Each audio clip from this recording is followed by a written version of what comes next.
దేవునికి స్తోత్రం. దేవుని పరిశుద్ధ నామమునకు మహిమ కలుగును గాక. ఆమేన్.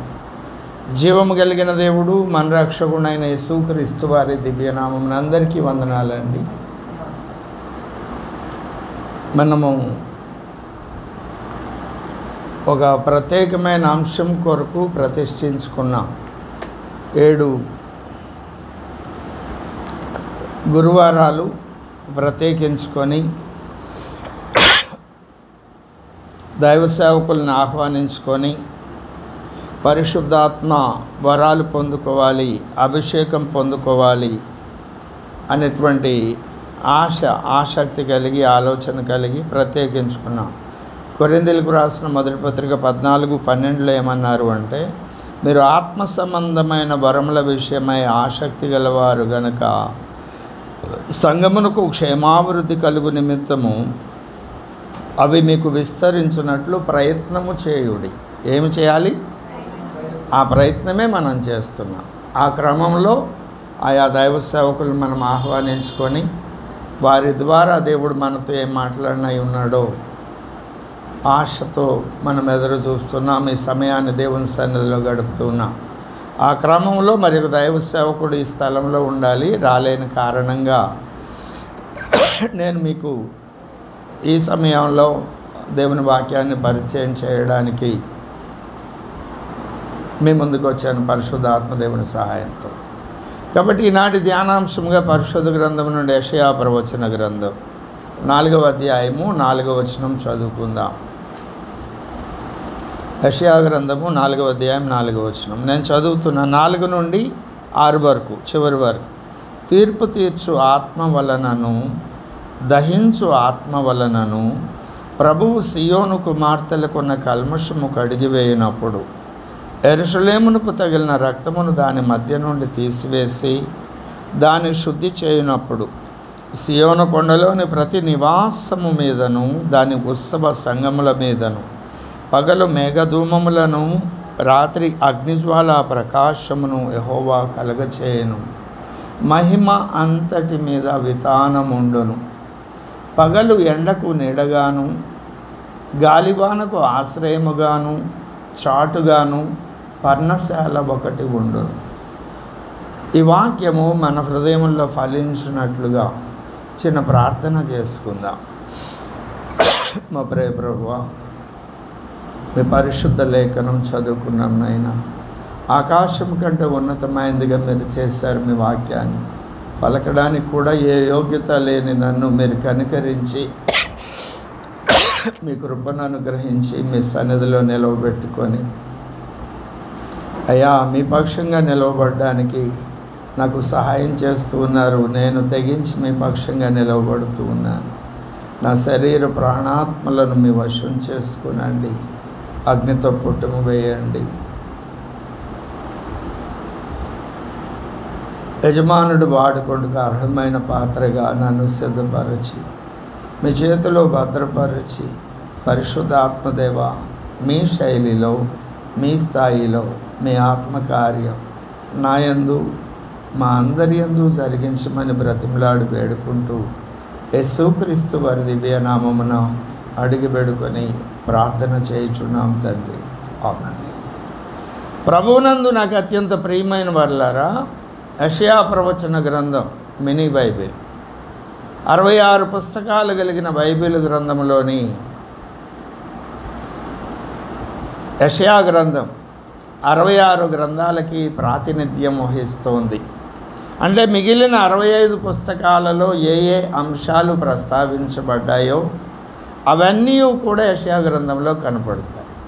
ప్రతి అధ్యాయము ప్రతి వచనము విశేషమైనదే. అందులో ఈ 4వ అధ్యాయం మరి విశేషమైనది. ఈ 6 వచనాలు కలిగినటువంటి చిన్న అధ్యాయంలో ఎన్నో మహిమయుక్తమైనటువంటి సంగతులు వ్రాయబడ్డాయి. మొట్టమొదటి వచనంలోనే ఆ దినమున 7 స్త్రీలు ఒక పురుషుని పట్టుకొని మేము మా అన్నమే తిందుము, మా వస్త్రములే కట్టుకుందుము, నీ పేరు మాత్రము మాకు పెట్టి మా నింద తీసివేయమని చెప్పుదురు. వీళ్ళకి ఒక నింద వచ్చిందట. ఆ నింద తీసివేయడానికి 7 స్త్రీలు ఒక పురుషుడిని పట్టుకుంటారట. నువ్వు మాకేం ఖర్చు పెట్టనక్కర్లేదు, ప్రయాసపడనక్కర్లేదు, పరిచర్య చేయనక్కర్లేదు, నీ పేరు మాత్రం పెట్టుకుంటాం, ఉత్తుత్తి పెళ్లి చేసుకో. భార్యకు ఒక భర్త నెరవేర్చవలసిన ధర్మాలు నువ్వు నెరవేర్చవద్దు. నువ్వెవరు అని నన్ను ఎవరైనా అడిగితే నేను ఫలానా వ్యక్తి భార్యను అని చెప్పుకుంటా అని ఒక పురుషునికి 7 స్త్రీలు వస్తారట. ఇదొక విచిత్రమైన విశేషమైన విషయం అని 2వ వచనంలో ఏమన్నాడు? ఆ దినమున యెహోవా చిగురు మహిమయు భూషణమునగును. ఇజ్రాయేలులో తప్పించుకొనిన వారికి భూమి పంట అతిశయాస్పదముగాను శుభలక్షణముగాను ఉండును. ఆ దినమున యెహోవా చిగురు. ఏ దినము? ఏ దినము? చిగురు అనే ఆయన. చిగురు అంటే ఎవరు? యేసు ప్రభువారు. ప్రకటన గ్రంథం 22:16 నేను దావీదు వేరు చిగురును. 3వ అధ్యాయం 8వ వచనం జకరియా ప్రవచన గ్రంథం చిగురు అని ఒక ఆయన నేను పంపుతూ ఉన్నాను. యెహోషువ ఎదుట ఒక రాతి నుంచాను, దానికి 7 నేత్రాలు ఉన్నాయి, దాన్ని చక్కడ పని చేయవాడును నేనే. అదే 6వ అధ్యాయంలో కూడా చెప్తాడు చిగురు అని ఆయన ఒకసారి. అనేక వచనాలలో యేసు ప్రభు వారికి చిగురు అన్న బిరుదు ఉన్నది. యెషయా ముద్దుకు చిగురు పుట్టును 11వ అధ్యాయం యెషయా గ్రంథంలో అనేక స్థలాలు. చిగురు అంటే యేసు ప్రభువారు, ఇందులో మనకే సంశయం లేదు. ఆయన మహిమయు భూషణమగునట. ఆయన మహిమ భూషణము అయ్యేది ఎప్పుడు? ఎవరికి భూషణం కదా? ఆయనకు మనము భూషణము అనేది ఒక అంశం. 60వ అధ్యాయం 19వ వచనంలో మనం ఆయనకు భూషణంగా చేయబడతామని ఉంటుంది. ఇప్పుడు ఆయన మనకు భూషణంగా ఉంటారు. మనకు భూషణమే మాత్రమే కాదు, ఈ విశ్వమంతటికి భూషణంగా కిరీటం ధరించిన వాడుగా పట్టాభిషిక్తుడైన వ్యక్తిగా ఉంటాడు. ఇప్పుడు ఆయన యువరాజే. పట్టాభిషేకం జరగలేదు. పట్టాభిషేకం జరగాలంటే పెళ్లి జరగాలి, భార్య ఉండాలి. ఆ భార్య కొరకే భూమి మీద ఆయన పనిచేస్తున్నాడు. విశ్వాస సమాజంలో నుండి వధువును సిద్ధపరుస్తున్నాడు. ఆ భార్య సిద్ధపరచబడిన తరువాత పట్టాభిషేకం, వివాహం అవుతుంది. వివాహమైన తర్వాత పట్టాభిషేకం జరుగుతుంది. ఆ పట్టాభిషేక దినాన్ని గురించి చెబుతున్నాడు. ఆ దినమున. ఏ దినమున? పట్టాభిషేకం జరిగే దినాన. మొదటి వచనం ఏమని ప్రారంభించాడు? ఆ దినమున. 2వ వచనం ఏమని ప్రారంభించాడు?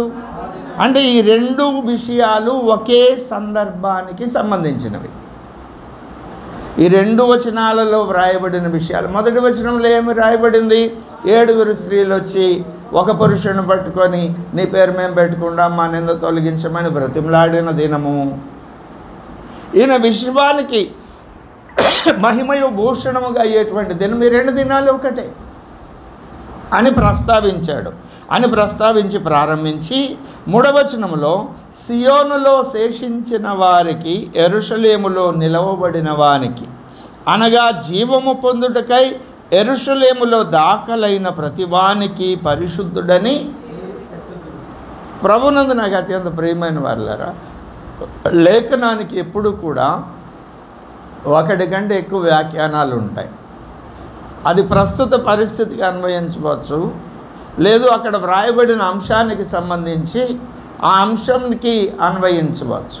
ఇంకా ఆ సందర్భాన్ని బట్టి, ఆ పరిస్థితులను బట్టి అన్వయించుకుంటాం. ఒకే లేఖనం అనేక సందర్భాలకు అన్వయించుకునేటువంటి పరిస్థితి ఉంటుంది. క్రీస్తునందు ఇప్పుడు ఉదాహరణకు ప్రత్యక్ష గుడారంలో ఉపకరణాలు ఉన్నాయి. అక్షరార్థంగా అక్కడ పరిచర్య చేయడానికి, దేవుని మహింపరచడానికి. అవునా? అవన్నీ క్రీస్తునందు నెరవేర్చబడ్డాయి. అదొక అర్థము. అవన్నీ ఒక విశ్వాసి జీవితంలో ఆ 7 అనుభవాలు నెరవేర్చబడుతున్నాయి అనేది ఇంకొక అర్థం. అలాగే ప్రతి వచనానికి 2 కంటే ఎక్కువ అర్థాలు ఉంటాయి. సియోనులో శేషించిన వారికి అంటే ఎవరు? యెరూషలేములో నిలవబడిన వారికి అంటే ఇజ్రాయేలీలు. దీనికి ఇంకొక అర్థం, సియోను అనే మాటకి అర్థం ఏమని చెప్పుకున్నాం? దేవుడు భక్తుడు కలుసుకునే స్థలం. అన్య సమాజానికి కూడా దాన్ని అన్వయించుకోవచ్చు. అనగా జీవము పొందుటకై యెరూషలేములో దాఖలైన ప్రతివానికి పరిశుద్ధుడు అని పేరు పెట్టబడి. ఇప్పుడు మనకేం పేరు పెట్టారు ఆయన? కొరింథీయులకు రాసిన మొదటి పత్రిక 1వ అధ్యాయం 2వ వచనంలో దేవుని సంఘము అనగా పరిశుద్ధులకును పరిశుద్ధపరచబడు వారికి. అవునా? అంటే మనకేం పేరు పెట్టారు? పరిశుద్ధుడు అని పేరు పెట్టారు. ఎవరు పెట్టారు? పరిశుద్ధుడైన దేవుడు. కానీ ఇక్కడ చెప్తున్న మాట ఇశ్రాయేలీలకు సంబంధించిన మాట. ఆ మాట చెబుతూ ఆయన అంటున్నాడు, తీర్పు తీర్చు ఆత్మ వలనను దహించు ఆత్మ వలనను ప్రభువు సియోను కుమార్తెలకున్న కల్మషమును కడిగివేయునప్పుడు. సియోను కుమార్తెలకున్న కల్మషం, వాళ్ళు సియోను కుమార్తెలట, వారికి కల్మషం ఉందట.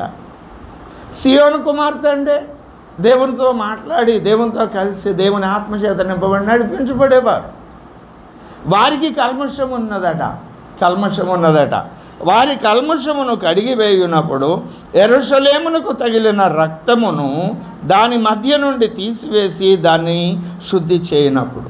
ఇది ఇశ్రాయేలీయులకు సంబంధించినటువంటి లేఖనం. యెరూషలేమునకు రక్తం ఎక్కడ తగిలింది కదా? యేసు ప్రభువాన్ని సిలువ వేయమని అప్పగించినప్పుడు పిలాతు గారు ఏమన్నారు? ఇతని యందు నాకు ఏ దోషము కనిపించడం లేదు. వారు కేకలు వేశారు. ఏమని? సిలువ వేయండి. వారి కేకలు గెలిచెను అని అక్కడ రాయబడి ఉంటుంది. అప్పుడు ఆయన నీళ్లు తీసుకొచ్చి 27వ అధ్యాయము 45వ వచనం అనుకుంటా, మత్తయి సువార్త 27వ అధ్యాయం 24వ వచనం చూడండి.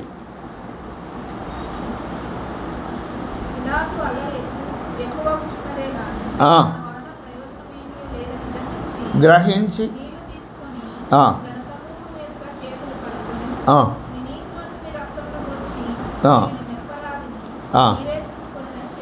అన్నాడు. ఆ తర్వాత వీళ్ళేమన్నారు? 25వ వచనంలో చూడండి, ముసుగు వేయబడితే దేవుని పిల్లలు ఏం చేస్తారో వాళ్ళకి తెలియదు. ఎంత కఠినమైన మాటలు వాళ్ళని వాళ్ళు మాట్లాడుతూ శపించుకున్నారు. ఆయన రక్తము మా మీదను, అది క్రీస్తు శకం 70వ సంవత్సరంలో టైటస్ అనే చక్రవర్తి, తెర్తూలియన్ అంటారు, ఆ చక్రవర్తి యెరూషలేము మీద దాడి చేసి అనేక లక్షల మందిని చంపేశారు. రక్తము కాలువల్లాగా ప్రవహించేది.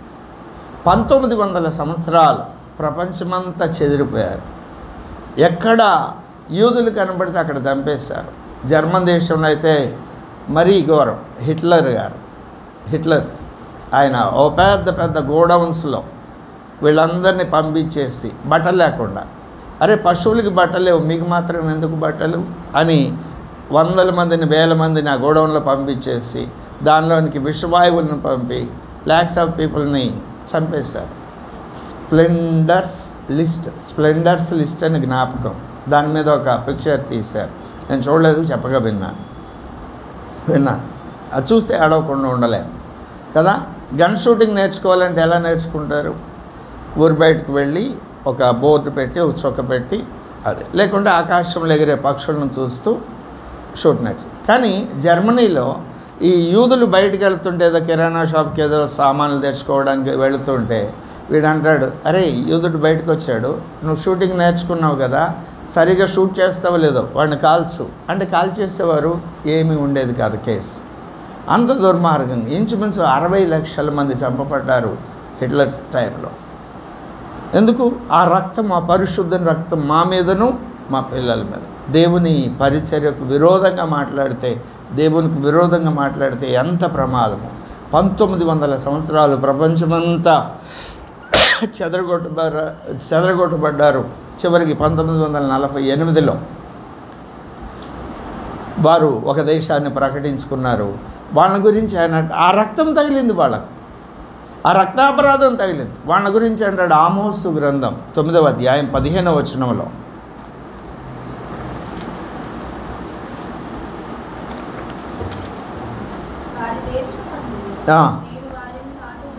వారి నాటుదును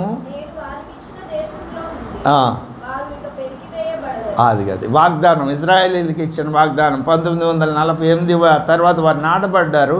ఇప్పుడు చుట్టూ 58 ముస్లిం దేశాలు ఉండి ఎన్నో ప్రయత్నాలు చేస్తున్నాయి వాళ్ళు లేకుండా చేయాలని. వాళ్ళు ఉన్నది ఇంచుమించు 80-90 లక్షల మందే, కోటి కంటే తక్కువ. వీళ్ళు 140 కోట్ల మంది ఏవో చేయాలని ప్రయత్నాలు చేస్తున్నారు, ఏమీ చేయలేకపోతున్నారు. దేవుడు వారికి ఇచ్చినటువంటి వాగ్దానం, యెరూషలేమునకు తగిలిన రక్తము దాని మధ్య నుండి తీసివేసి దాన్ని శుద్ధి చేయునప్పుడు కనికరపడాడు. ఆయన కనికరపడి ఆ ప్రజలందరినీ మరలా తిరిగి అక్కడ సమకూర్చారు కదా. సమకూర్చినా కూడా ఇప్పటికి వాళ్ళు కన్ఫ్యూజన్లో ఉన్నారు. ఏంటి కన్ఫ్యూజను? మెస్సయా కొరకు ఎదురు చూస్తున్నారు. వడ్లవాని కుమారుడు నజరేయుడిగా వచ్చిన యేసుక్రీస్తుని మేము సిలువేశాం. ఆయన మనుష్యుడు కదా, ఆ మనుష్యుడే మెస్సయానా? మనుష్యుడు మెస్సయా ఎలా అవుతాడు? ఆయన చనిపోయి తిరిగి లేవాలి కదా. తిరిగి లేవాలంటే ఎవరికి కనపడలేదు కదా, ఎలా నమ్మాలి? ఒకవేళ ఆయన మెస్సయానా, మేము పొరపాటు పడ్డామా అని, లేదు ఇంకొక ఆయన వస్తాడనే కన్ఫ్యూజన్లో ఈనాటికి కూడా ఉన్నారు. ఆ మాట పేతురు చెప్తాడు అపోస్తలుల కార్యముల గ్రంథం 2వ అధ్యాయం 36వ వచనంలో. పరిశుద్ధాత్మ పూర్ణుడైనటువంటి పేతురు, మీరు సిలువ వేసిన ఈ యేసునే దేవుడు ప్రభువుగాను, అది ఎవరి మీద అయితే ఆ కృప ఉందో ఆ కృప ఉన్న వాళ్ళు దాన్ని నమ్మారు. కొన్ని లక్షల మంది అక్కడ గుమిగూడారు, వారిలో కేవలం 3000 మంది ఆ రోజు రక్షణ పొందారు. వెంటనే 37లో మనకు కనపడుతుంది కదా, వాళ్ళు హృదయంలో గుచ్చబడి మేమేం చేస్తామని ఆయన దగ్గరికి వస్తే అప్పుడు చెప్పారు. 3వ అధ్యాయం 15వ వచనంలో మీరు జీవాధిపతిని చంపారు అని పేతురు తన ప్రసంగంలో మరలా చెప్తున్నాడు. రెండవసారి ఆ రక్తాపరాధము నుండి వారి మధ్య నుండి శుద్ధి చేసినప్పుడు, శుద్ధి చేయబడ్డారు, అక్కడ నాటబడ్డారు. వాళ్ళని ఇంకెన్నడూ ఎవరు పెరికివేయరు. కానీ వాళ్ళు ఆ కన్ఫ్యూజన్లో ఉండి యేసు ప్రభువుని రక్షకుడిగా అంగీకరించలేదు. ఆ కన్ఫ్యూజన్లో ఉన్నారు. ఈలోపు ప్రపంచానికి రాజు వస్తాడు, అనేకులతో ఆయన నిబంధన చేస్తాడు ఇజ్రాయేలీల్లో. దానియేలు ప్రవచన గ్రంథం 9:27 ప్రకారం ఆ నిబంధన చేసిన తర్వాత శ్రమల కాలం ప్రారంభమవుతుంది. ఎప్పుడైతే ఆ శ్రమల కాలం ప్రారంభమై మొదటి అర్ధవారం ముగించబడుతుందో అప్పుడు జరుగుతుంది ఏమనంటే, ఇది 4వ వచనం నెరవేర్పు అప్పుడు జరుగుతుంది. తీర్పు తీర్చు ఆత్మ వలన్ను దహించు ఆత్మ వలన్ను ప్రభు సియోను కుమార్తెలకున్న కల్మషమును కడిగివేయినప్పుడు, యెరూషలేమునకు తగిలిన రక్తము దాని నుండి మధ్య నుండి తీసివేయినప్పుడు, దాన్ని శుద్ధి చేయనప్పుడు సంపూర్ణంగా పరిశుద్ధపరచబడ్డం అనే ప్రక్రియ అప్పుడు జరుగుతుంది. అప్పుడు వారి కనులు తెరవబడతాయి. తెరవబడినప్పుడు జకర్యా ప్రవచన గ్రంథం 12వ అధ్యాయం 10వ వచనం చూడండి.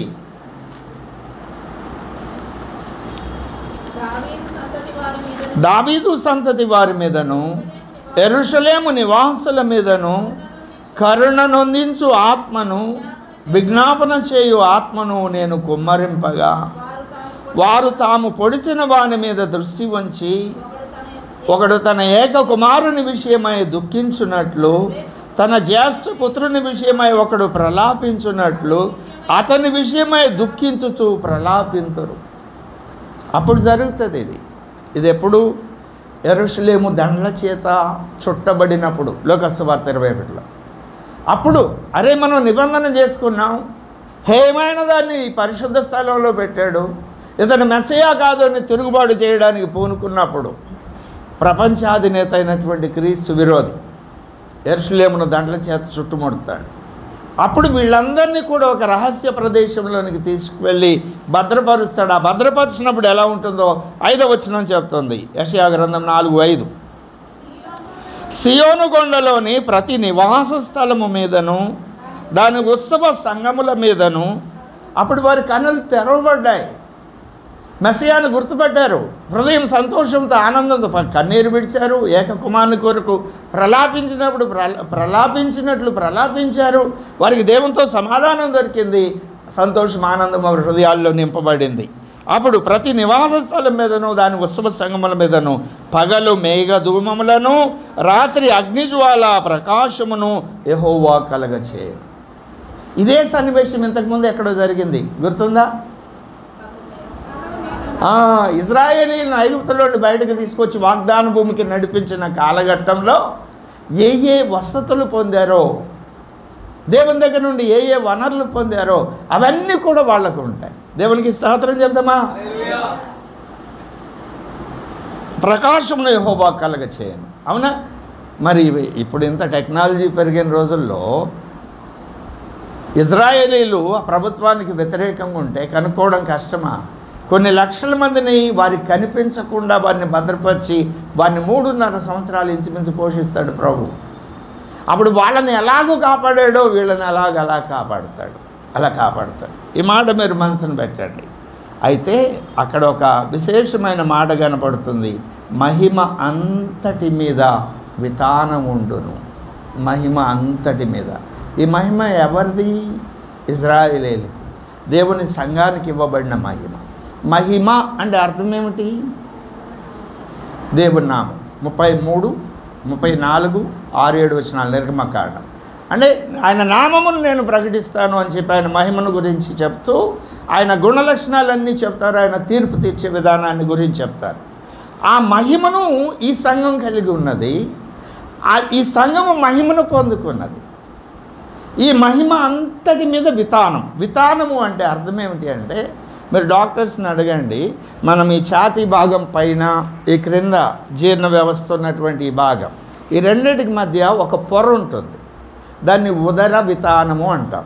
ఉదర వితానం అంటే ఈ జీర్ణ వ్యవస్థను పైన మనము బ్రతకడానికి అవసరమైన ఇంపార్టెంట్ ఆర్గాన్స్ ఉన్నాయి కదా, అవి ఇంపార్టెంటే. వీటితో పోల్చినప్పుడు ఇక్కడ గాయమైతే బతుకుతాం, ఇక్కడ గాయమైతే బతకం. వాటిని సపరేట్ చేస్తూ ఒక వితానం ఉంటుంది, అంటే సపరేట్ చేసేటువంటి పొర. ఇప్పుడు ఈ సంఘమునకు దేవుడు మహిమ ఇచ్చాడు. రోమాపత్రిక 3:23 ఏం చెప్పింది? ఏ వేదమును లేదు, దేవుడు అనుగ్రహించు మహిమను. ఎవరు అనుగ్రహించు మహిమను? సంఘం పొందుకోలేకపోతుంది. ఇక్కడ మహిమను పొందిన సంఘం కనపడుతుంది. ఈ యెరూషలేము అన్నప్పుడు ఎఫెసీయులకు రాసిన పత్రిక 3వ అధ్యాయం 5, 6 వచనాలు చూడండి. 3 నుండి చూసినా పర్లేదు, వదిలే 5 చదవండి.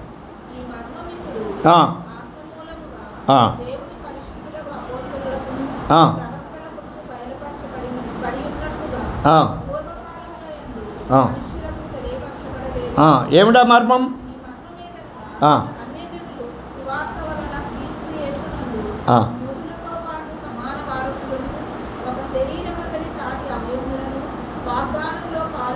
దేవునికి స్తోత్రం చెప్దామా? యూదులతో పాటు సమాన వారసులు. ఇదే మాట ఎఫెసీయులకు రాసిన పత్రిక 2వ అధ్యాయం 14లో కూడా కనపడుతుంది. దీని యొక్క ఫలితము ప్రకటన గ్రంథం 21వ అధ్యాయం 2వ వచనం.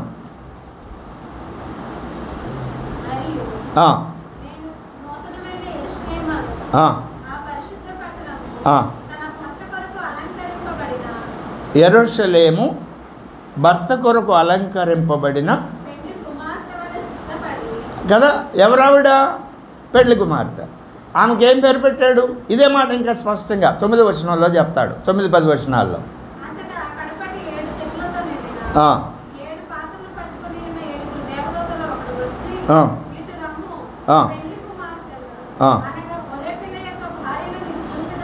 ఏం చూపిస్తానన్నాడు అయ్యగారికి? ఏం చూపిస్తున్నాడు? చదవండి.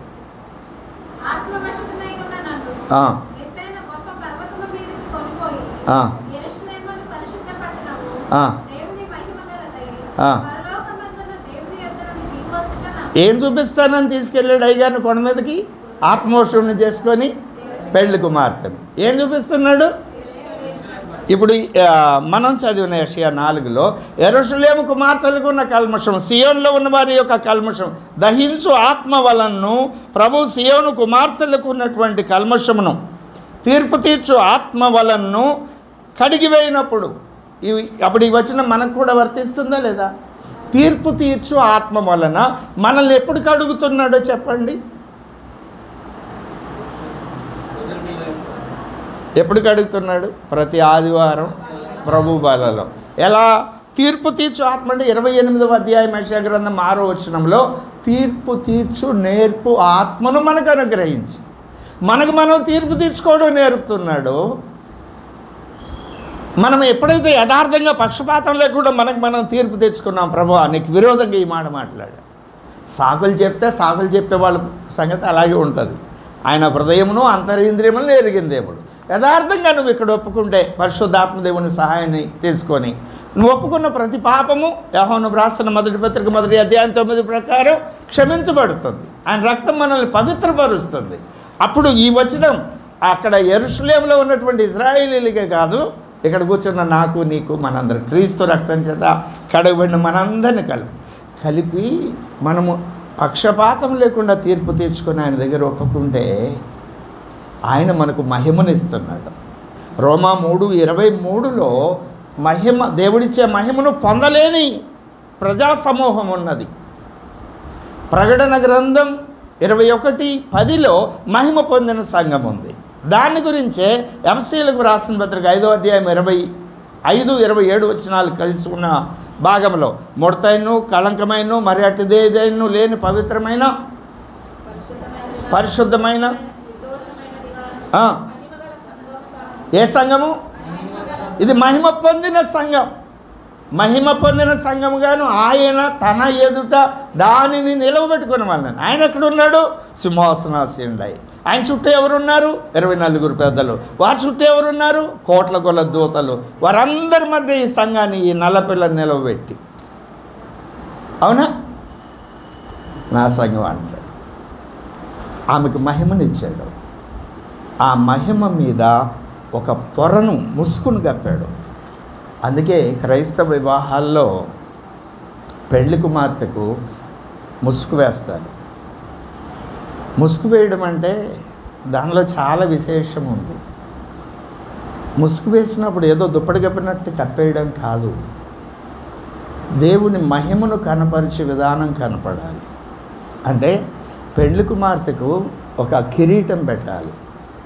కిరీటం పెట్టి దాన్ని ఎలాగ చేయాలి అంటే మొదట దాన్ని హాఫ్ ఫోల్డ్ చేసిన తర్వాత ఇక్కడ దాకా ఉంటుంది కదా, ఆ హాఫ్ ఫోల్డ్ చేసిన క్లాత్ని ఇక్కడ దాకా తీసుకొచ్చి దాని మీద కిరీటం పెట్టాలి.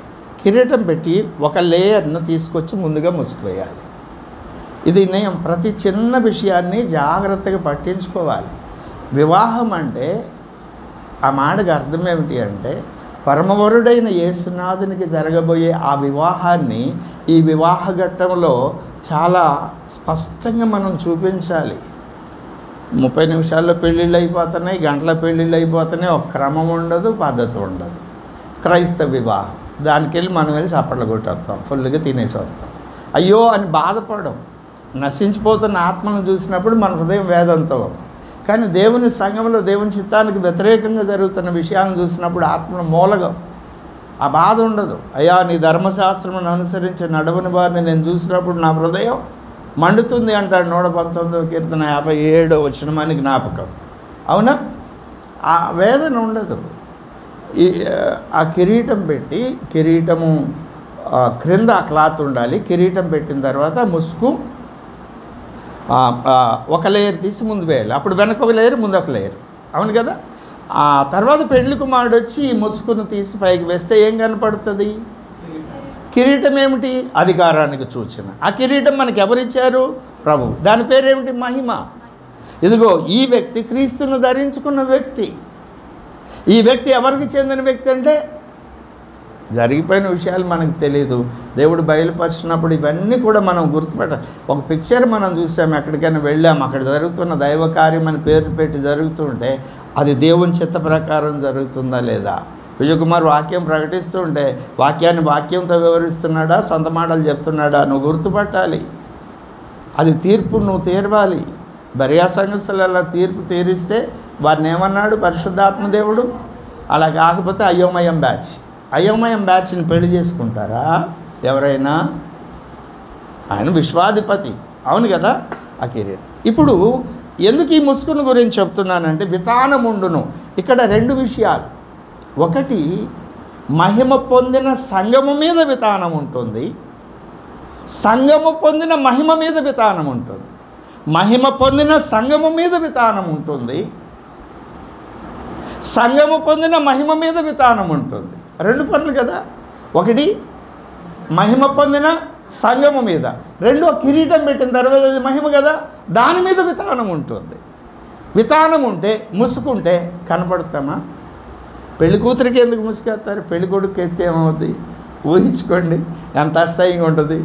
వాడు ఏదో తేడా అనుకుంటారు. అవునా కాదా? కదా. పెళ్లి కుమార్తె అంటే సంఘం కనుక, అవునా? ఆ వితానం ఈ సంఘము మహిమను పొందినప్పుడు ఆ మహిమ మీద ఉంటుంది. మహిమను పొందిన సంఘం మీదే వితానం ఉంటుంది. ఆ వితానం ఉన్నటువంటి సంఘమే పెళ్లి కుమార్తె సంఘం, ముసుగులేని సంఘం. పెళ్లి కుమార్తె సంఘం కాదు, పెళ్లి కుమార్తె సంఘం కాదు. ఆ వధువు సంఘంలో చేరాలి అంటే ఈ ముసుగు ఉండాలి. ముసుగు దేని మీద ఉండాలి? ఆమె మీద ఉండాలి, ఆమె పొందిన మహిమ మీద ఉండాలి. ఎందుకు? ఆ ముసుగులో నుండి నీ సౌందర్యాన్ని ఆయన చూస్తాడట. చూడండి పరమగీత గ్రంథం 4వ అధ్యాయం ప్రారంభ వచనం.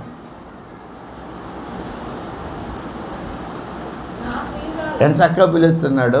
ఈ లోకంలో యేసు ప్రభు వారి గురించి చెప్తుంటే ఎంతమంది అవమానిస్తారు, తృణీకరిస్తారు, తక్కువ చేసి మాట్లాడతారు. వీళ్ళు ఎంతమంది ఏమనుకుంటే ఆడెవడన్నా మన కొరకు చచ్చిపోయి తిరిగి లేచాడా? కానీ నా కొరకు చచ్చిపోయి తిరిగి లేచిన పరమవరుడు ఏమన్నాడు? ఈ ఒక్క పిలుపు చాలదా మనం ఆయన కొరకు బతికేయడానికి? దేవునికి స్తోత్రం చెబుదామా? నీవు సుందరివి, సుందరి. ఒకసారి చెబితే ఆయనకు తృప్తి కలగలా, మరల చెబుతున్నాడు, నువ్వు సుందరివి, సుందరివి అంటూ. నీ ముసుగు గుండా నీ కన్నులు గువ్వ కన్నుల వలె కనబడుతున్నాడు. అంటే ఏమిటో అర్థం? గువ్వ కన్నులు, గువ్వన్న పౌరం అని ఒకటి. గువ్వ కన్నులు ఎలా ఉంటాయి? ఎప్పుడైనా చూసారా? పౌరం దగ్గర నుండి చూసారా? చూడండి, నెట్లో దొరికితే సెల్ ఫోన్లో అయినా కనపడతాయి కదా. గుండ్రంగా ఉంటాయి చక్రాల్లాగా, ఇట్లా ఎక్కువ తక్కువ అట్లా ఉండవు, మన కళ్ళలాగా గుండ్రంగా ఉంటాయి. నిజంగా ఏ అమ్మాయికైనా అట్లా గుండ్రటి కళ్ళు ఉంటుంది, ఆ రోజు జ్వరం వచ్చేస్తుంది, భయంతో జ్వరం వచ్చేస్తుంది కదండి. ఈయన ఈ సంఘానికి ఉన్న కన్నుల గురించి చెప్తూ గుండ్రటి కన్నులు గువ్వతో పోల్చాడు. గువ్వన్న పౌరం. గువ్వ దేని గుర్తు? పరిశుద్ధాత్మ గుర్తు. అంటే గువ్వ కన్నులు అంటే అర్థం ఏమిటి అంటే, పరిశుద్ధాత్మ ఒక సమస్యను, ఒక పరిస్థితిని ఏ దృష్టితో చూస్తాడో ఆ దృష్టితో చూడగలిగిన వ్యక్తులు వధువు సంఘంలో ఉంటారు. ఇందాక అని చెప్పాను, మహిమ పొందిన సంఘం. మహిమ పొందడమే కాదు, ముసుగు వేసుకున్న సంఘమే పెళ్లి కుమార్తె. ఇప్పుడు మహిమ పొందిన, మహిమ మీద ముసుగు వేసుకున్న మాత్రమే కాదు, ఆ కన్నులు ఎలా ఉండాలి? గువ్వ కన్నులు అంటే పరిశుద్ధాత్మకు సూచన. అవునా? పరిశుద్ధాత్మకు ఎలా చెప్తున్నారు మీరు అంటే, యేసయ్య కన్నులు కూడా గువ్వ కన్నులే. 5:12 చూడండి.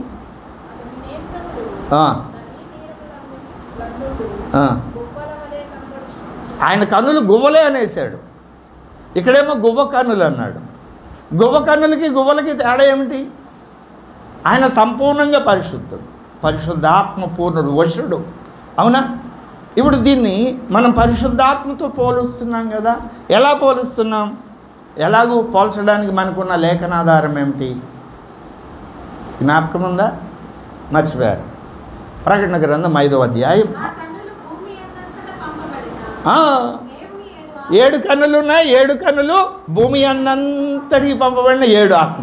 7 ఆత్మలు అంటే జ్ఞానము ఇవి కాదు, సంపూర్ణమైన అని అర్థం. సంపూర్ణమైన ఆత్మ కలిగిన వాడు యేసయ్య. ఇప్పుడు ఆయన కాబోయే పెళ్లి కుమార్తె ఎలా ఉండాలి? ఒక సమస్యను, ఒక పరిస్థితిని, ఒక శోధనను, ఒక పోరాటాన్ని, ఒక అవసరతను ఆయన ఏ దృష్టితో చూస్తాడో ఆ దృష్టితో చూడగలిగిందై ఉండాలి. అలా చూడగలిగిన వ్యక్తిని అంటున్నాడు, నా ప్రియురాలా నీవు సుందరివి, నీవు సుందరివి అని చెప్తూ 3వ వచనంలో ఏమన్నాడో చూడండి.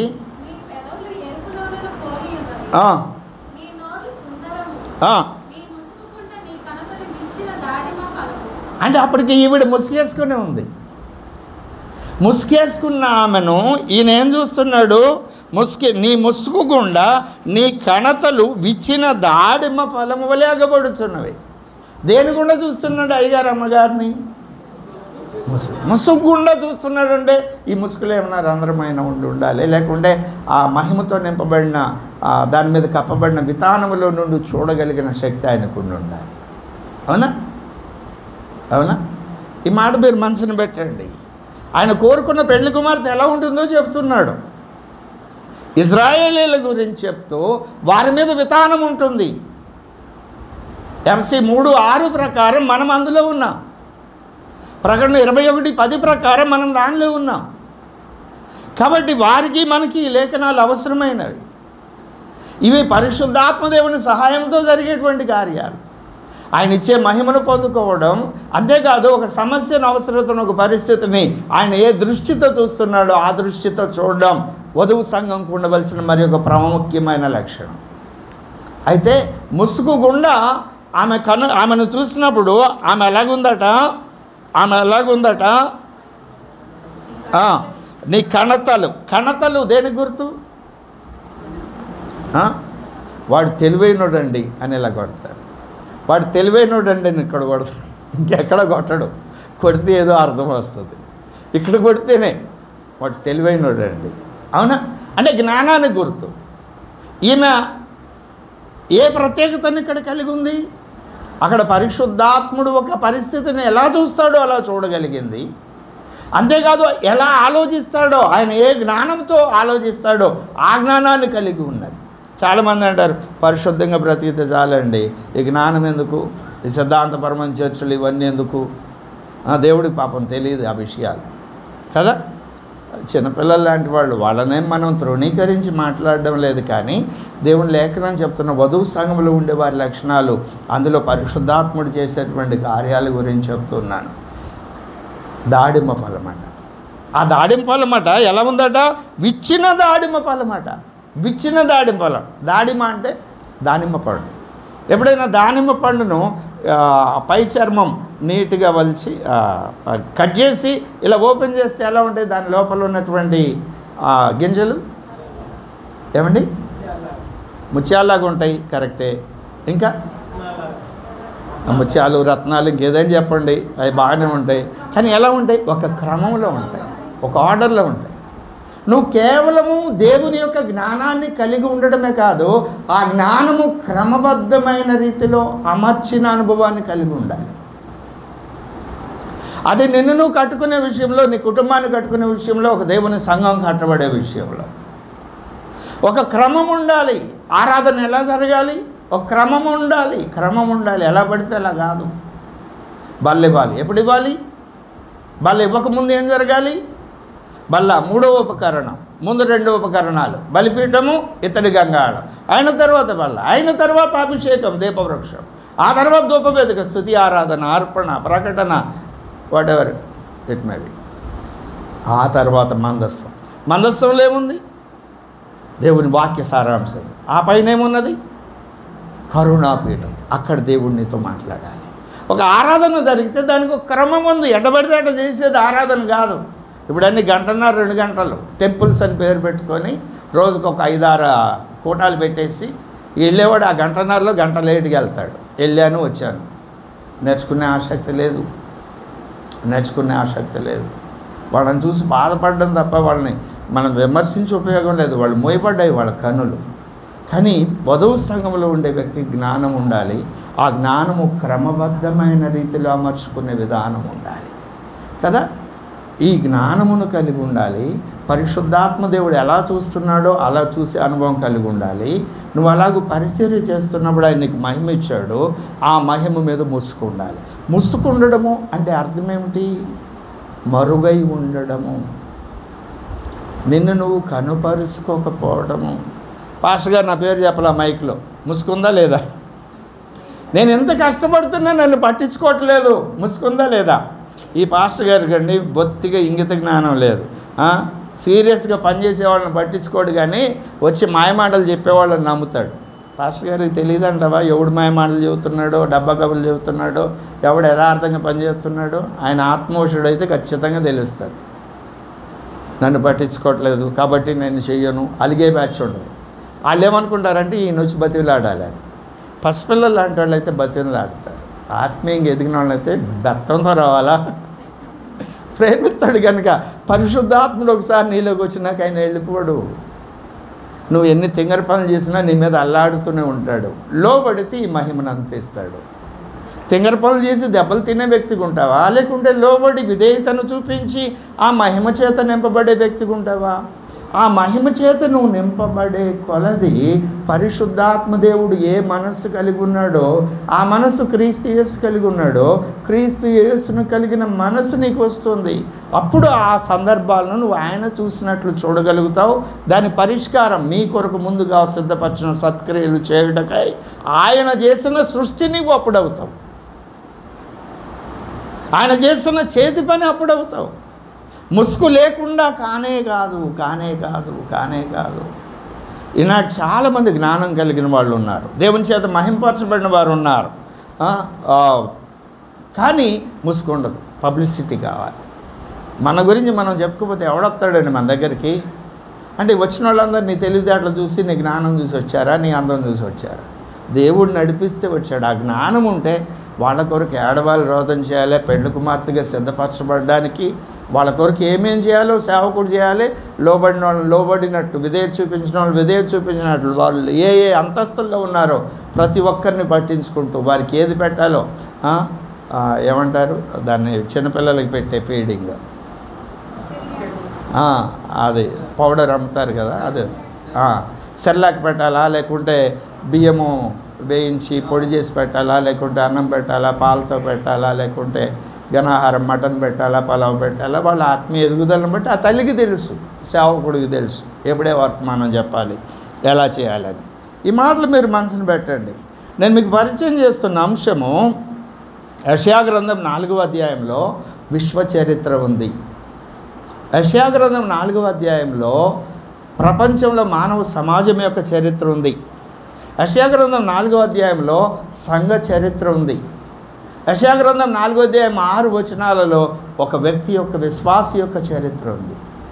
ఎన్ని నిగూఢమైన అంశాలు రాయబడ్డాయండి, ఆలోచన చేయండి. ప్రభునందు నాకు అత్యంత ప్రియమైన వాళ్ళారా, ఇలాగ ఈ మహిమతో మనం లోబడే కొలది నింపబడుతూ ఉంటాం. ఆ మాట ఎక్కడ రాయబడి ఉంది? కొరింథీయులకు రాసిన 2వ పత్రిక 3వ అధ్యాయం 18వ వచనం. 17లో ప్రభువే ఆత్మ, ఆత్మ ఎక్కడ ఉండునో స్వతంత్రము అక్కడ ఉండును. తర్వాత 18లో ఏమన్నాడు? మనమందరమును ముసుగులేని ముఖముతో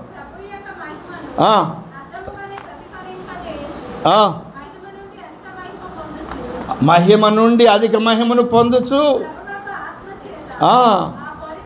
ఏ పోలిక? దేవునికి స్తోత్రం చెబుదామా? అప్పుడు ఆయన ఏమంటాడో చెప్పనా? నన్ను చూసి నీ పేరు నువ్వు చెప్పుకో. ఏమంటాడంటే సామెతల గ్రంథం 31వ అధ్యాయం 29వ వచనం.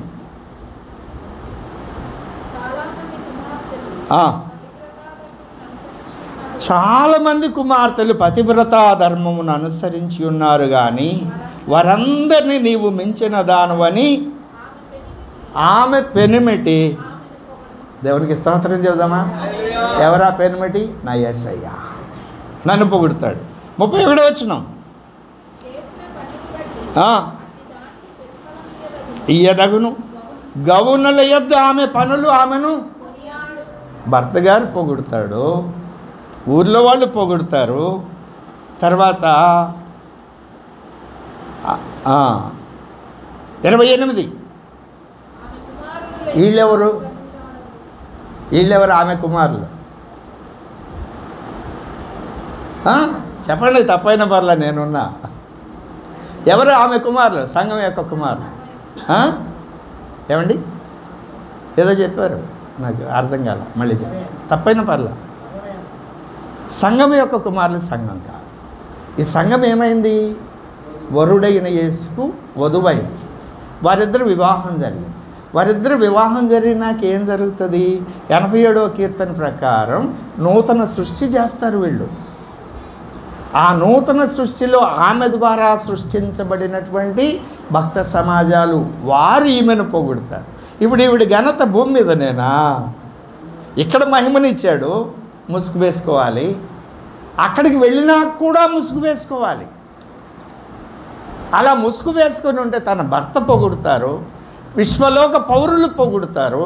ఎప్పుడు పొగుడుతారు? ముసుగేసుకుంటే ఏం కనపడదు కదా. అక్కడికి వెళ్ళినాక ఈ మహిమ, సంఘము పొందుకున్న మహిమ ఆ పరలోకవాసులకు తెలియదు, అర్థం కాదు. ఎందుకయ్యా? ఆ పాపిష్టి భూలోకానికి వెళ్ళావు, మొదటిసారి వెళ్తే నువ్వు విశ్వానికి చక్రవర్తివి, యువరాజువి, నిన్ను అవమానించారు, ఉమ్మేశారు, కొట్టారు, సెలవేశారు, హింసించారు, నిన్ను గాయపరిచారు, నష్టపరిచారు, చంపేశారు. ఎందుకయ్యా అక్కడికి వెళ్ళావు? అప్పుడు వెళ్ళినోడు వెళ్ళావు, సరే తెలియక వెళ్ళావు అనుకుందాం, వాళ్ళు అలాంటి వాళ్ళు అని తెలియక వెళ్ళావని అనుకుందాం. మానవ భాషలో మాట్లాడుతున్నా, దేవుని భాష కాదు. మరి రెండోసారి ఎందుకు వెళ్ళావు అంటే, ఇదిగో ఈ అమ్మాయిని సంపాదించుకోవడం కొరకని అప్పుడు ఈ ముసుగు తీస్తాడు ఈయన. దేవునికి స్తోత్రం చెబుదామా? ఎప్పుడైతే ఈ ముసుగు తీశాడో అప్పుడు ఏం జరుగుద్దంటే, పరమగీత గ్రంథం 6వ అధ్యాయం 6వ వచనం 9 చదవండి. నా పావురము నా నిష్కళంకురాలు ఒక్కతే, ముద్దు బిడ్డ, స్త్రీలు దాన్ని చూసి ధన్యురాలందరూ, రాణులను స్త్రీలు దాన్ని చూచి ధన్యురాలు. ఏ స్త్రీలు? ఈ స్త్రీలు ఏమండి? ఏదో చెప్తున్నారు, మళ్ళీ బిగ్గరగా చెప్పండి. తప్పైన పర్లేదండి, మనం నేర్చుకుంటున్నాం. విశ్వంలో కోట్ల కొద్ది ప్రపంచాల నుండి ఉన్న పరిశుద్ధ సమాజాలు ఉన్నాయా లేవా? విశ్వంలో కోట్ల కొద్ది ప్రపంచాలు. హెబ్రీయులకు రాసిన పత్రిక 1వ అధ్యాయం 3వ వచనం, 11వ అధ్యాయం 3వ వచనం, 1వ అధ్యాయం 2వ వచనం. ప్రపంచాలు ఉన్నాయి, అక్కడ విశ్వ పౌరులు ఉన్నారు. అక్కడ కూడా ఈయన కొరకు ఎదురు చూస్తున్న పరిశుద్ధ సమాజాలు ఉన్నాయి. మేము ఆయన్ని చేసుకోవాలి, ఆయనతో ఉండాలి అని సిద్ధపడుతున్నారు. కానీ ఆయన ఈ భూమి మీద ఉన్నటువంటి ఈ రక్త మాంసాలతో ఉన్న భక్త సమాజాన్ని ఆయన కోరుకున్నాడు, ఆయన సెలెక్ట్ చేసుకున్నాడు. అప్పటి వరకు మహిమతో నింపబడిన ఈ వ్యక్తి ముసుగు వేయబడింది కనుక వాళ్ళకి అర్థం కాదు. వాళ్ళు ఆ సంశయంలో ఉన్నప్పుడు ఈయన ముసుగు తీసి చూపిస్తాడు. ఇదిగో ఈమె కొరకే నేను వెళ్ళా. అప్పుడు అక్కడ ఉన్నటువంటి ఆ విశ్వలోక సామ్రాజ్యంలో, ప్రపంచాల్లో ఉన్నటువంటి ఆ పరిశుద్ధ స్త్రీలు ఆమెను చూసి ధన్యురాలంటారు. అప్పుడు అంటారు, యెషయా గ్రంథం 4వ అధ్యాయం 1వ వచనం, ఏ దినమున? భూషణమైన దినమున, వరుడు ప్రియుడైన యేసు భూషణమైన దినమున, మహిమాయి ఉన్న దినమున, ఆ దినమున అంటారు 7 స్త్రీలు. 7 స్త్రీలు అంటే 7 విశ్వలోకాల్లో ఉన్నది కాదు. 7 సంఘముల మధ్య సంచరిస్తున్నటువంటి మనుష్య కుమారుని పోలిన ఒకరిని చూశాను అన్నాడు. అంటే 7 సంఘాలేనా? ఎఫెసు, స్మర్ణ, పెర్గము, తుయతైరా, ఫిలదెల్ఫియా, సార్దీస్, లవొదికయ, ఈ 7 సంఘాలేనా? ఇంక వేరే సంఘాలు ఉన్నాయి కదా. వాటిని ప్రాతినిధ్యంగా చూపిస్తూ ఆ 7 అనుభవాలు ప్రతి సంఘంలో ఉన్నాయి అని ప్రారంభం నుండి ఆయన రాకడ వరకు ఉన్న ప్రతి సంఘానికి గురించిన వర్తమానం అది ప్రకటన గ్రంథం 2-3 అధ్యాయాలు. అలాగే ఇక్కడ 7 అనేది సంపూర్ణత గుర్తు. ఆ 7 స్త్రీలు వచ్చి, అయ్యా ఆ ధన్యత ఆమె పొందుకున్నది, ఆమె ధన్యురాలు. ఇప్పుడు మేమేమని చెప్పుకోవాలి? మేము మా లోకాలకు వెళ్తే నింద, ఇంతకాలం నిష్ఠగా బతికారుగా, యథార్థంగా బ్రతికారుగా, పరిశుద్ధం ఆయన వస్తాడు నన్ను చేసుకుంటాడని ఎదురు చూశారుగా. ఇప్పుడు ఆయన ఎక్కడో భూలోకంలో ఉన్న అమ్మాయిని చేసుకున్నాడు, ఏమిటి మీరు అని నిందిస్తారయ్యా. మా నింద పోవాలి కాబట్టి మమ్మల్ని ఉత్తుత్తి పెళ్ళైనా చేసుకో, మేము నీ పేరు చెప్పుకుంటాం, మా భోజనం మేమే తింటాం, మా బట్టలు మేమే కట్టుకుంటాం. అది ఆ మాట. ఆ దినమున 7 స్త్రీలు ఒక పురుషుని పట్టుకొని, మేము మా అన్నమే తిందుము, మా వస్త్రములే కట్టుకుందాము, నీ పేరు మాత్రము మాకు పెట్టి మా నింద తీసివేయమని చెప్పుదురు. ఎప్పుడు? ఆ దినమున. అప్పటి వరకు వాళ్ళు ఆశ కలిగి ఎదురు చూస్తున్నారు. ఇప్పుడు చూడండి, విశ్వంలో కోట్ల కొలది ప్రపంచాల్లో ఉన్నటువంటి పరిశుద్ధులైన వ్యక్తులు ఆ ప్రియుడు వరుడైన యేసునాథుని కొరకు ఎదురు చూస్తున్నారు, తమను వివాహం చేసుకోవాలని. భూమి మీద ఉన్న మట్టి మనుషులమైన మనకు కూడా ఆ విషయాన్ని తెలియపరచాడు. ఆయన పక్షపాతం కలిగిన దేవుడు కాదు. అయితే ఈ ఎగ్జామ్ పేపర్ లీక్ చేశాడు. ఆ వధువుగా నువ్వు సిద్ధపరచబడాలంటే నువ్వు ఎలా ఉండాలి? ఎలా ఉండాలి? ముసుగు ధరించి ఉండాలి. ముసుగు ఎప్పుడు ధరించాలి? నువ్వు మహిమను పొందుకున్నప్పుడు. మహిమ ఎప్పుడు పొందుకుంటావు? నీ ప్రాచీన స్వభావాన్ని విడిచిపెట్టి నూతన స్వభావాన్ని నువ్వు పొందుకున్నప్పుడు. అలా నువ్వు మహిమను పొందుకుంటుంటే ఆయన నీకు మహిమనిస్తాడు.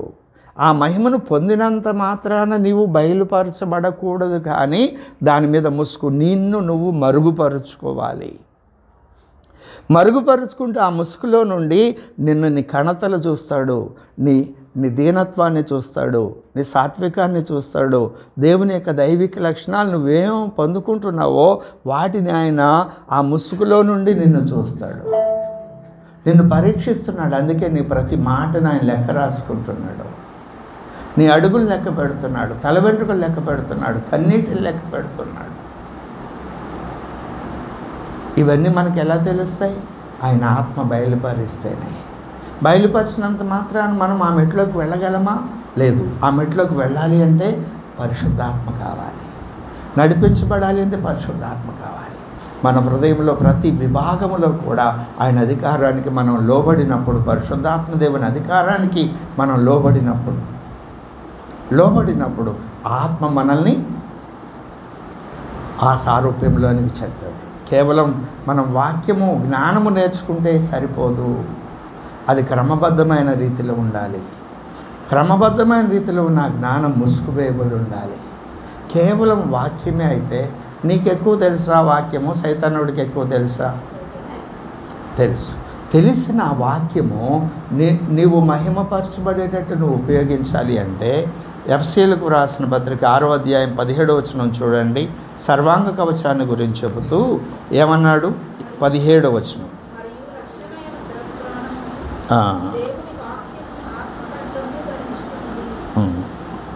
ఏమండి? రక్షణను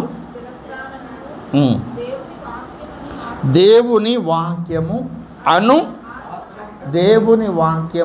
అను ఆత్మ ఖడ్గం.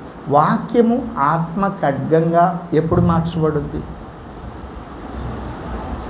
వాక్యము ఆత్మ ఖడ్గంగా వాక్యం అనే ఖడ్గం అనలేదు. వాక్యము అను ఆత్మ ఖడ్గం. నీకు ఇవ్వబడిన జ్ఞానాన్ని ఉపయోగించి దేవుని చిత్తానికి వ్యతిరేకమైన విషయాలను ఖండించడానికి, నాశనం చేయడానికి ఆ వాక్యాన్ని ఉపయోగించవలసిన రీతిలోనే, ఉపయోగించవలసిన సమయంలోనే ఉపయోగించినప్పుడు, ఎప్పుడు ముసుకుండాలి, వాక్య జ్ఞానం ఉండాలి. వాక్య జ్ఞానం వద్దని చెప్తున్నానా? అమ్మో, వాక్య జ్ఞానం కావాలి, ముసుకుండాలి. ఆయన పొందిన మహిమ, ఏదైనా తలాంతులు, వరాలు దేవుడికి ఇచ్చి ఉంటే ఆ వరాల మీద, ఆ వరాలను కలిగి నువ్వు మరుగుగా ఉండాలి. వాటిని ఉపయోగించేటప్పుడు ఆ దీనత్వము, సాత్వికను కలిగి ఉన్నప్పుడే నీలో ఉన్న వాక్యం ఖడ్గంగా మార్చబడు. అందుకే పౌలు వెంటనే అయ్యా నా కొరకు ఇలా ప్రార్థన చేయండి అని చెప్పాడు. చూడండి 19వ వచనం. ఈ ప్రార్థన ఆత్మ వలన ప్రార్థనను ప్రారంభించాడు 18లో 19.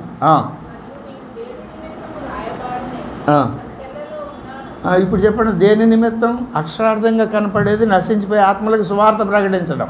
దాని వెనుకున్న గురి ఏమిటి? ప్రియుడు వరుడైన యేసునాథుని యొక్క కార్యం భూమి మీద ఏం చేస్తున్నాడో దాన్ని నెరవేర్చడం.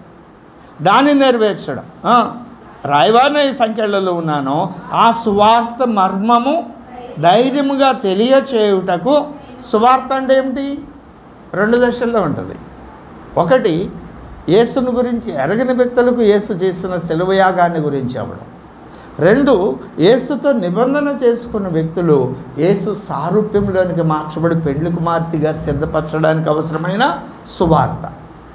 ఇది మర్మం.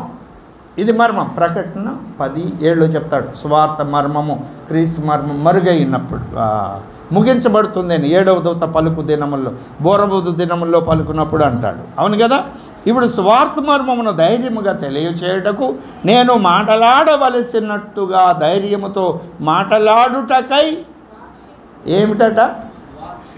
వాక్కుకి శక్తి ఎప్పుడు వచ్చింది? వాక్యం ఆత్మతో నింపబడిన.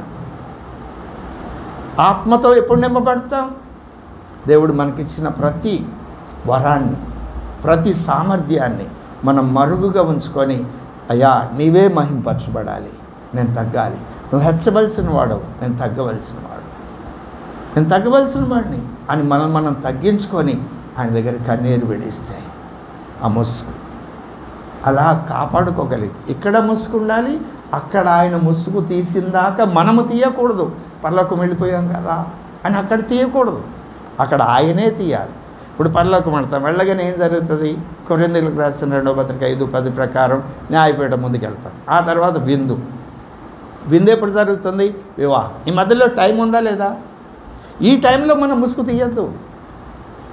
పెళ్లి కుమార్తె ముందే ముసుగు తీసుకొని వస్తుందా?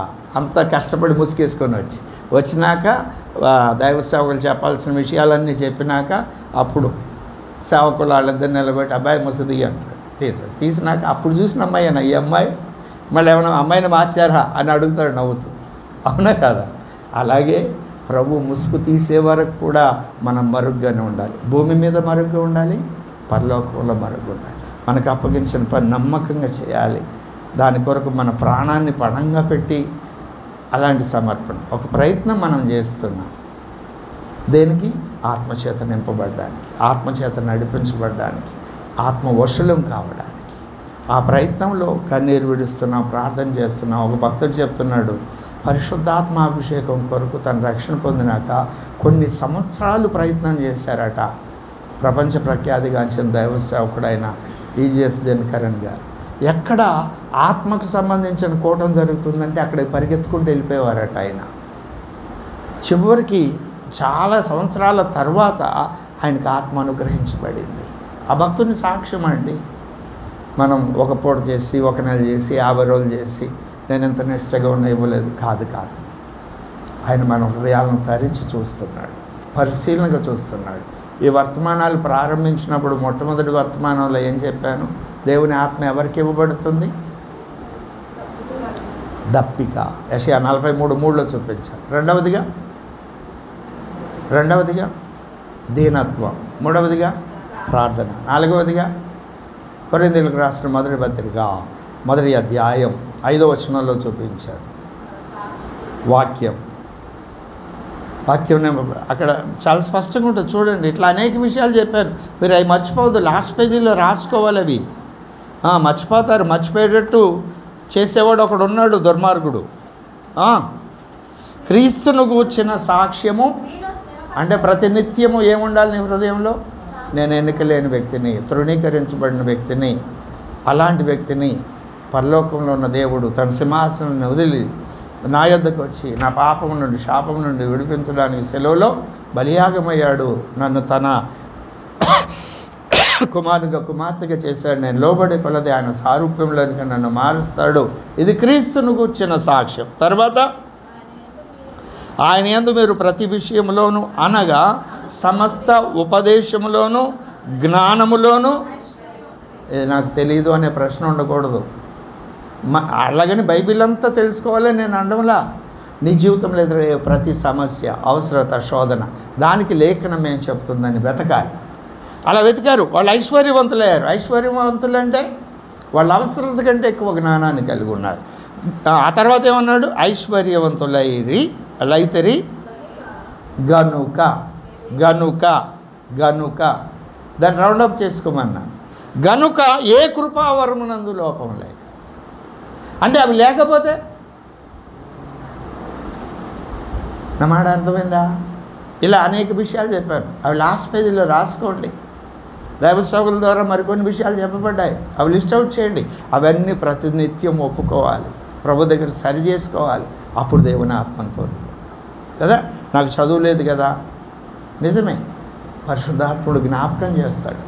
నువ్వు ఆ దృష్టికి నీ హృదయంలో ఏమీ లేకపోతే దేవుని గురించి నేను ఆత్మను పొందుకోవాలి, శక్తివంతురాలు కావాలి, పెళ్లి కుమార్తె కావాలి, నా గురేదే. వాళ్ళ కోసం ప్రార్థన చేశాం, రక్షణ పొందలేదు, రక్షణ పొందారు. దానివల్ల మనకేం ప్రయోజనం లేదు. అది మన పని కాదు. ప్రార్థన చేయడం మన పని, సువార్త ప్రకటించడం మన పని. ఆ రక్షణ పొందుతాడా పొందడం మన పని కాదు. అది ఆ పని చేయాలి. కానీ నిన్ను నువ్వు కట్టుకోవడానికి, నువ్వు ఆత్మచేత నింపబడడానికి, ఆత్మపూర్ణుడు కావడానికి ప్రతినిత్యము ఆ తపన అగ్నివల్లిని హృదయంలో మండుతూ ఉంటే యెషయా గ్రంథం 4వ అధ్యాయంలో ఆ పెళ్లి కుమార్తె సంఘంలో నువ్వు ఉంటావు. మరలా ఒకసారి మూలవాక్యం దగ్గరికి రండి, 5వ వచనం చూడండి.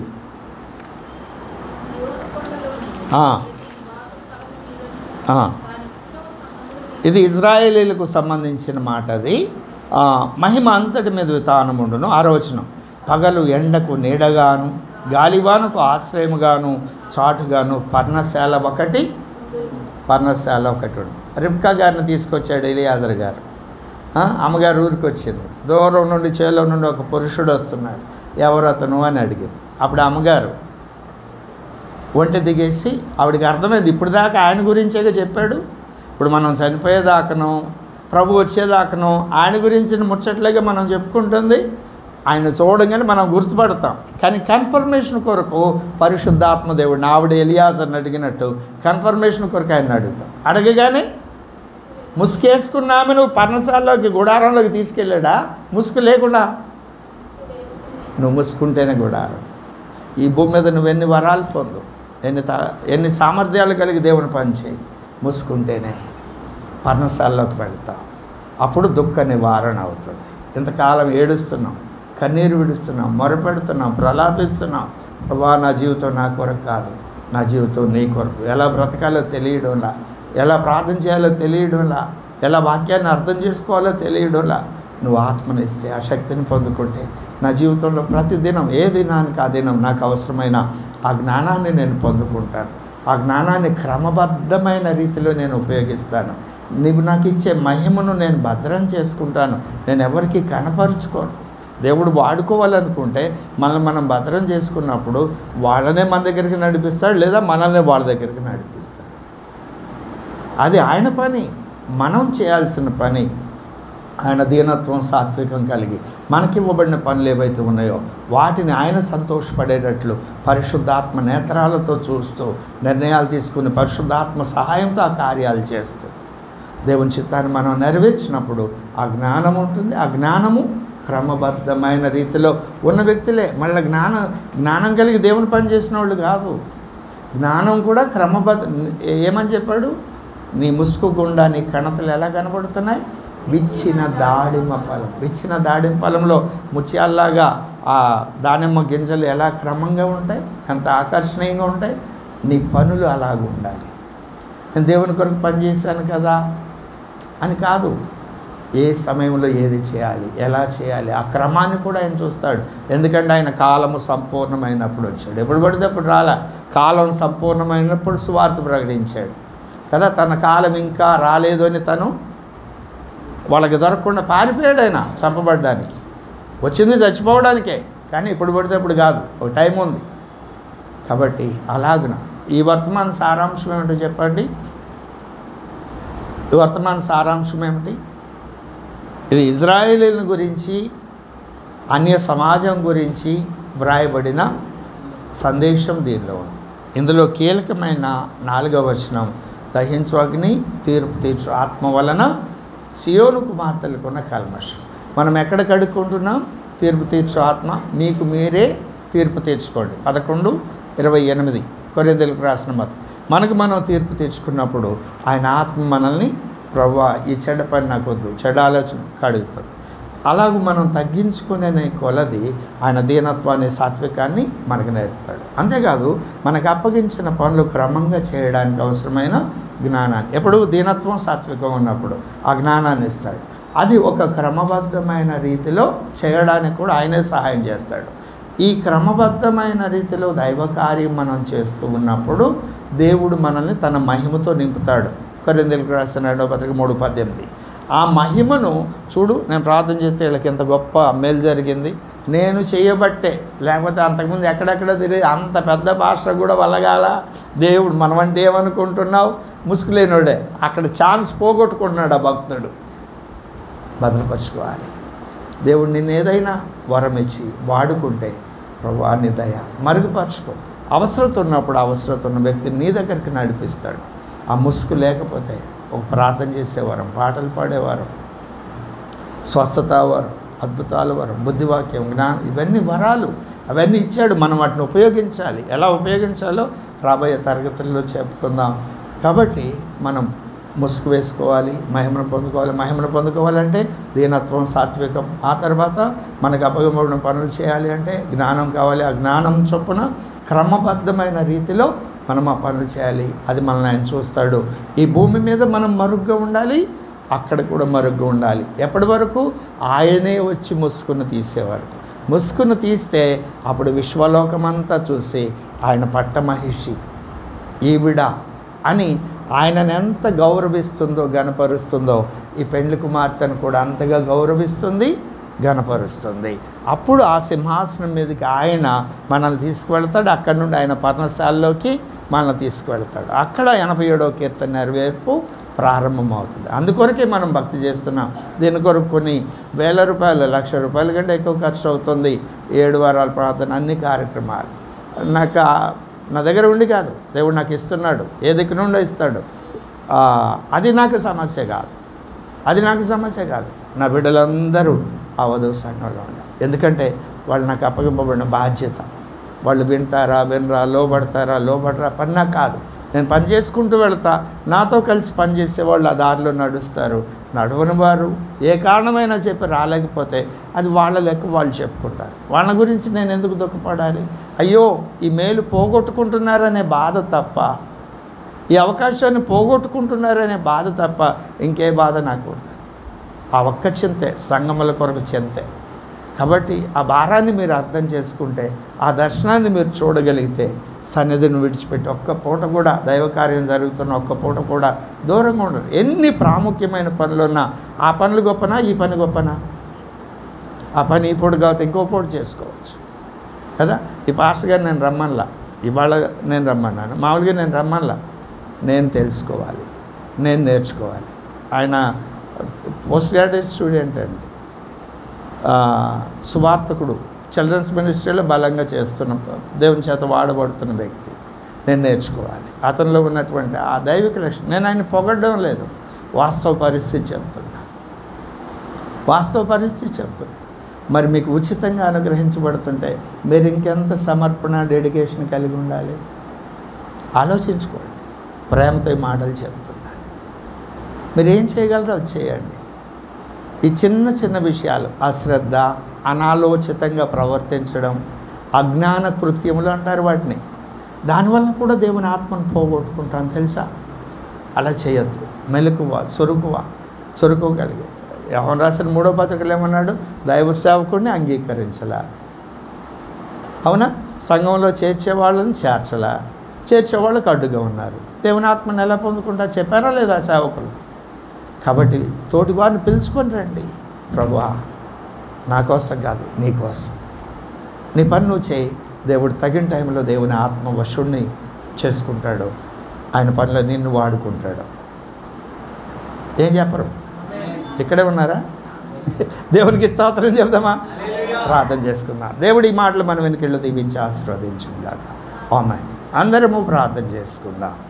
ఈ చెప్పబడిన అంశాలు 3:30 అయింది. ఒక 1 అవర్ ప్రార్థనలో గడుపుదాం. అందరూ కూడా చెప్పబడిన వాక్యాన్ని హృదయంలో భద్రపరుచుకొని, ప్రభువా, మా కొరకు మీరు ఎంత గొప్ప ప్రణాళికను కలిగి ఉన్నారయ్యా. మేము ఎన్నోసార్లు అనాలోచితంగా మేము ఆలోచన చేస్తాం.